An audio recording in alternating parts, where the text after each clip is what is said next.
Hello friends, इंस्पायरो में आपका बहुत बहुत स्वागत है। फ्रेंड्स, आज हम लोग डिस्कस करने वाले हैं सीबीएसई 12th बोर्ड एग्ज़ाम 2021 के बारे में, जो कि आज बहुत ज़्यादा ज़रूरी है क्योंकि बहुत सारे बच्चे अभी ये बिल्कुल कन्फ्यूज़न में हैं कि इस बार एग्ज़ाम होगा कि नहीं होगा, और अगर होगा तो किस पैटर्न पे होगा, किस तरीके से होगा और किस प्रकार से उनको पार्टिसिपेट करना है। ऐसे बहुत सारी बातें आप लोगों के मन में और दिमाग में चल रही हैं, इसलिए आज हम लोग इस टॉपिक पर ये वीडियो लेकर आए हुए हैं। देखिए, अभी तक के जो एक प्रॉबेबल सॉल्यूशन या फिर संभावित जो सॉल्यूशन वो ये था कि या तो पहला ये था कि या तो सिर्फ मेन सब्जेक्ट का एग्ज़ाम ले वो, ठीक है, मेन सब्जेक्ट का ही एग्ज़ाम लेंगे, बाकी जो सपोर्टिव सब्जेक्ट हैं उनका एग्ज़ाम नहीं लिया जाएगा।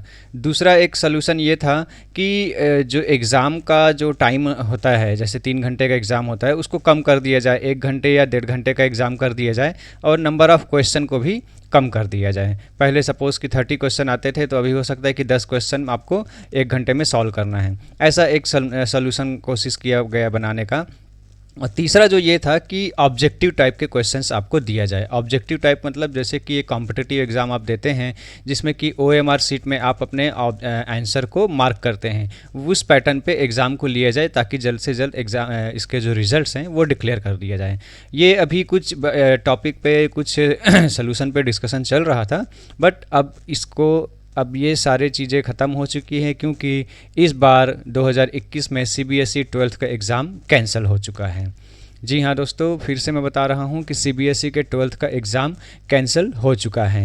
कल 1 जून को नरेंद्र मोदी जी की अध्यक्षता में, प्रधानमंत्री की अध्यक्षता में एक मीटिंग हुआ था जिसमें कि शिक्षा मंत्री और सारे राज्य के जो रिप्रेजेंटेटिव हैं, मुख्यमंत्री है, सबसे पैरेलल और डिस्कशन करके एक निर्णय लिया गया है, डिसीजन लिया गया है कि अभी कोरोना के महामारी के कारण जो पैंडेमिक चल रहा है, इसमें बच्चों की सुरक्षा को ध्यान में रखते हुए इस बार सीबीएसई के 12th बोर्ड के एग्ज़ाम को कैंसिल कर दिया जा रहा है, क्योंकि उसमें सबसे इम्पॉर्टेंट बच्चों की सुरक्षा है। क्योंकि पहले भी बहुत सारे स्टेट के जो चीफ़ मिनिस्टर थे उन्होंने बोल दिया था, दिल्ली के चीफ़ मिनिस्टर ने भी बोला हुआ था कि जब तक बच्चों के वैक्सीनेशन नहीं हो जाते हैं तब तक इस एग्ज़ाम को कैंसिल कर दिया जाए, वैक्सीनेशन के बाद ही कोई एग्ज़ाम किया जाए। और उस पे पूरा एक कंबाइंड डिसीजन लेते हुए प्रधानमंत्री ने ये बात को क्लियर कर दिया है कि इस बार सीबीएसई का एग्ज़ाम जो है वो कैंसिल है। बैठक में नरेंद्र मोदी जी ने कहा कि बच्चों की सुरक्षा और सेहत जो है वो प्रायोरिटी है, मतलब वो सर्वोपरि है, उससे ऊपर उसमें वो कॉम्प्रोमाइज़ नहीं कर सकते हैं। तो इस बार बच्चों, आपके 12th का एग्ज़ाम कैंसिल हो गया है। लेकिन अब यहाँ पर बात आता है कि अगर कैंसिल हो गया है तो उन बच्चों का क्या जो पूरे 1 साल 12वीं का पढ़ाई किए हुए हैं, क्या ये साल उनका ख़राब हो जाएगा या उनको किसी दूसरे तरीके से इसमें नंबर प्रोवाइड किए जाएंगे, किस प्रकार से उनका असेसमेंट होगा? क्योंकि इस साल 12वीं की एग्ज़ाम देने के बाद बहुत सारे बच्चे होते हैं अलग अलग कॉलेजेस में, अलग अलग इंस्टीट्यूशन पे एडमिशन के लिए अलग अलग एग्ज़ाम देते हैं। वहाँ पर 12th का मार्कशीट और 12th का रिज़ल्ट बहुत ज़रूरी होता है। तो यदि इस बार एग्ज़ाम नहीं होगा तो उन बच्चों का क्या कि जो दूसरे क्लास में एडमिशन लेना चाहते हैं, तो उन बच्चों के लिए अभी थोड़ा सा आपको वेट करने की ज़रूरत है।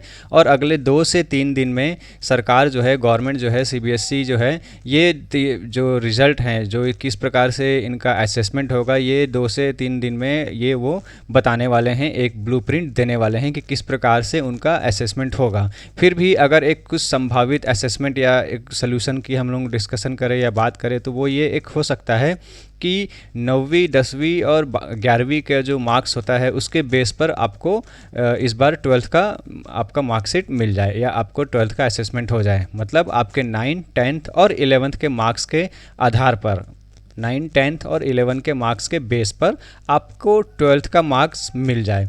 दूसरा एक ये हो सकता है कि 12th के जितने भी आपके इंटरनल असेसमेंट होते हैं उसमें आपने कितना स्कोर किया हुआ है, उसके बेस पर भी आपका 12th का मार्क्स दे सकते हैं। तो ये एक 2 संभावित तरीके हैं। पहला जिसमें कि 9, 10th और 11 के मार्क्स के या उसके परफॉर्मेंस के आधार पे आपको वो एक नंबर 12th का मिल जाए। दूसरा एक ये हो सकता है कि जो 12th में आपके जो इंटरनल असेसमेंट होते थे, अलग अलग छोटे छोटे सेमेस्टर एग्ज़ाम हुआ करते थे, उनके नंबर के बेस पर आपको 12th का नंबर या फिर मार्क्स जो है वो मिल जाए। ठीक है, तो ये एक दो संभावित सल्यूशन हो सकते हैं जिसमें हम डिस्कस कर सकते हैं, और शायद गवर्नमेंट भी इसमें डिस्कशन कर रही है कि शायद ये ही दो सल्यूशन हो सकते हैं। फिर भी जो भी सल्यूशन है, आने वाले 2 से 3 दिनों में ये एक आपके सामने क्लियर हो जाएगा कि क्या ब्लूप्रिंट रहेगा। और इस बार 12th के एग्ज़ाम तो फिलहाल कैंसिल ही हैं, लेकिन उनके मार्क्स क्या, उनका रिज़ल्ट, 12th का रिज़ल्ट किस प्रकार से बच्चों को मिलेगा, ये आने वाले 2-3 दिनों में क्लियर हो जाएगा। हमारे साथ दोस्तों इस चैनल के माध्यम से बने रहिए और हमारे इस चैनल को जल्द से जल्द सब्सक्राइब कर लीजिए, क्योंकि हम आपको रेगुलर कंटिन्यूसली इस टॉपिक पे, आपके इस विषय पे कंटिन्यू हम आपको अपडेट देते रह रहे हैं। और अगर आपको कुछ भी कन्फ्यूज़न है, कुछ भी आपके सवाल हैं, तो आप हमें कमेंट कर कर पूछ सकते हैं। हम यहाँ पर से आपको जवाब ज़रूर देंगे। अभी तक आपने हमारे चैनल को सब्सक्राइब नहीं किया हुआ है तो फटाफट हमारे चैनल को सब्सक्राइब कर लीजिए, क्योंकि जो भी इंफॉर्मेशन है वो तुरंत के तुरंत आप तक पहुंच सके। हमारा वीडियो देखने के लिए धन्यवाद दोस्तों। Thank you very much.